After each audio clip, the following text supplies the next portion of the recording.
Jackson, congratulations to joining the Orioles organization or being selected. Uh, have you always played shortstop, and would you be open to moving to another position if need be? Um, I've been able to play on a lot of really great teams growing up, and obviously the shortstop is kind of where the best player likes to play. So every team that I've gotten to be a part of has had a lot of great players, and I've gotten really good at playing other positions. And I played a lot of second base last summer, and but shortstop is kind of my lane and what I enjoy doing. Next up is Stan Charles with Pressbox Online. Jackson, congratulations on being number one pick in the draft. Mike Elias alluded to the fact that going into this season, you probably weren't a consideration as the number one overall pick, but the growth in your game was so fantastic. Was that by design? I mean, did you and your dad or other coaches work on specific things that made you a better baseball player? We just tried to grow steadily, and I was given the opportunity to kind of do online school, and I would try and take advantage of everything that I could to hopefully be in this position. And so me and my dad were able to train and work out and hit almost every single day, and it kind of grew me as a whole player. And I'm someone who likes to be good at kind of everything. I don't want to have a weakness, so trying to just grow myself as a person and as a player was something that was very important, and it worked. So I wouldn't be in this spot without my dad. Thank you for that answer. Yeah, thank you. Dan Connolly with The Athletic. Jackson, when did you know you were going to be 1-1? What does that mean to you to be 1-1? And just overall, I mean, did you think that this was a possibility? So I kind of found out as they were saying it. So that was kind of cool. My dad didn't really tell me. He was kind of on the phone, and then he's like, "All right, you're just gonna find out." So that was really neat, and it's something that I'll probably never forget.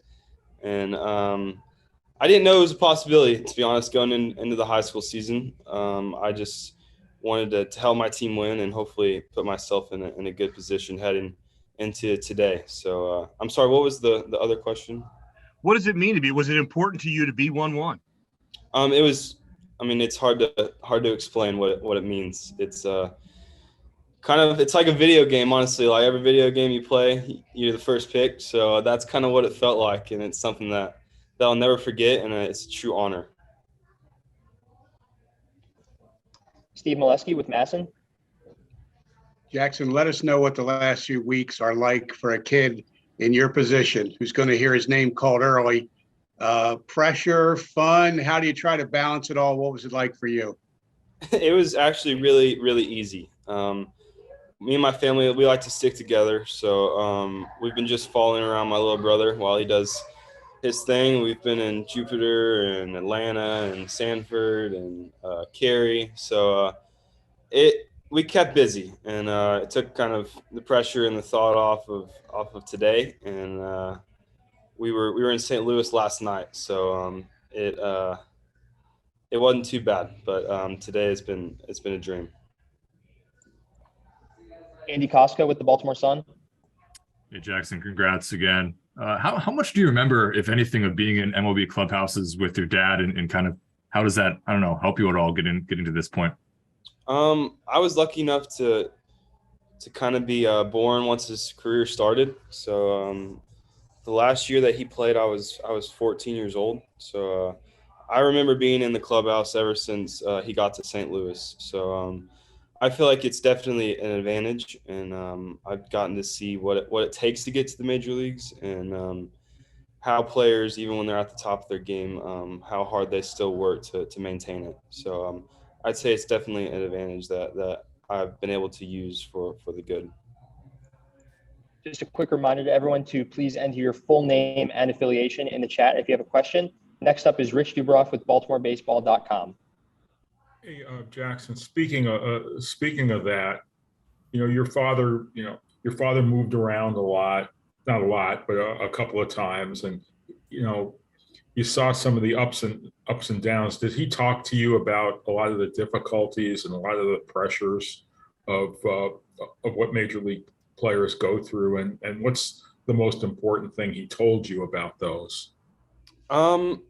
As far as like as a kid, he never made it noticeable of how good or how bad his game was, and that's something that I've taken from him is how well he handled failure, and that's something that I want to be really really good at, and that's what you need to be good at when you're getting into this lifestyle, and just turning the page is kind of something that he has said, and finding a way to help your team win, and always playing hard is something that I take pride in, and something that he took pride in. So I'd say just being able to watch him through his career and how he handled failure is something that I take away from that.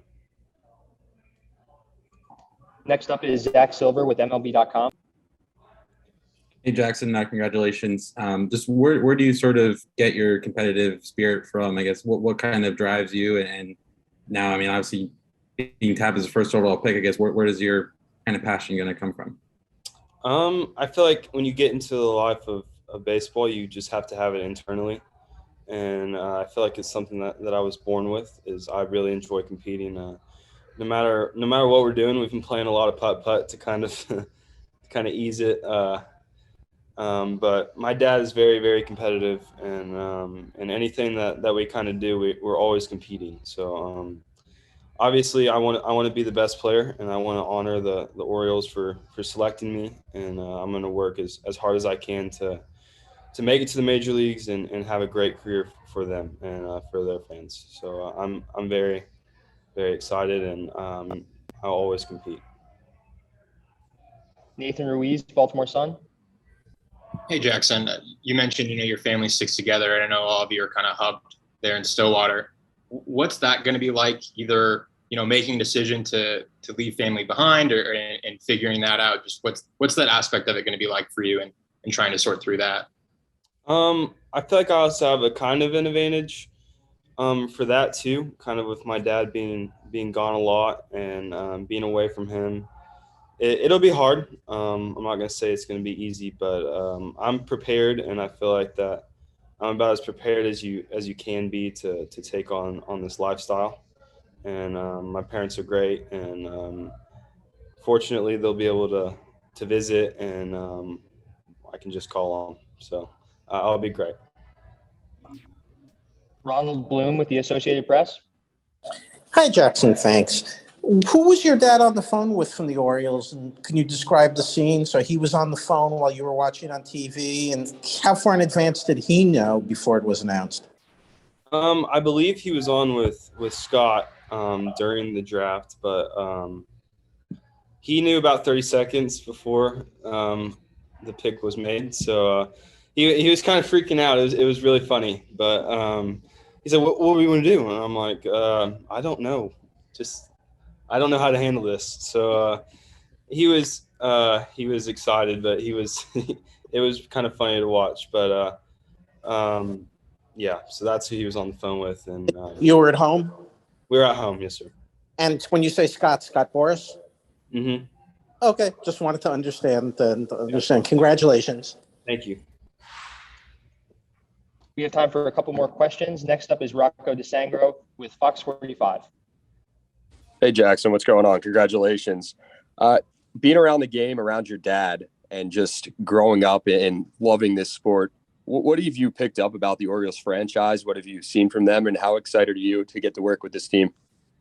Just kind of how historic the organization is. When my dad was playing for the Yankees, I got to go and chat BP and kind of be in the atmosphere, and it's something that I still remember, and I'm very excited to get back to that point. And they're a great organization, and they're heading in the right direction, and I'm excited to be a part of it. So I couldn't be more excited to be in the organization. Next up is John Mioli with Maximizing Playoff Odds. Jackson, to that note, Mike has talked a little bit about how it's a collaborative process within the organization to make a pick like this. Player development's involved, coaches and stuff. What were your interactions with maybe on a workout there, or coaches that came to see you? What did you do on those visits, and what did you like about them? So I was in touch with the area scout for majority of the part, and he came and hung out with me while I was at practice and a little bit before, and just how good of people they were, and they were always very kind and very respectful to our family. And I was able to sit down with them about a month before, and just kind of talk with them. And they asked me some questions, and it was really neat to just kind of see how interested they were in wanting to get better. And I'm lucky to be part of the organization. They were all great people, and I'm very excited. All right, we have time for two final questions. First up is Stan Charles with Pressbox Online. Hey, Jackson, I've never had to ask somebody this high school age before. How much do analytics factor into how you grow your game? To be honest, not that much. Me and my dad are kind of old school when it comes to that, I'd say. So we just I'd say we use hit tracks to kind of just keep track of how strong that I'm getting or have gotten. If we need to kind of work on my ball flight, kind of that, but not too much when it comes to like the, I guess, hand speed and stuff like that. But I'm looking forward to getting into some of that stuff and help utilize it to improve my game. All right, thank you and good luck. Thank you. And last question is from Andy Koska with the Baltimore Sun. Hey, Jackson, just wanted to know, how do you think your uncle is going to take the news if you don't end up going to Oklahoma State? He was very excited tonight. It was kind of cool to see. He was one of the first people that I saw after, so I think he'll be fine.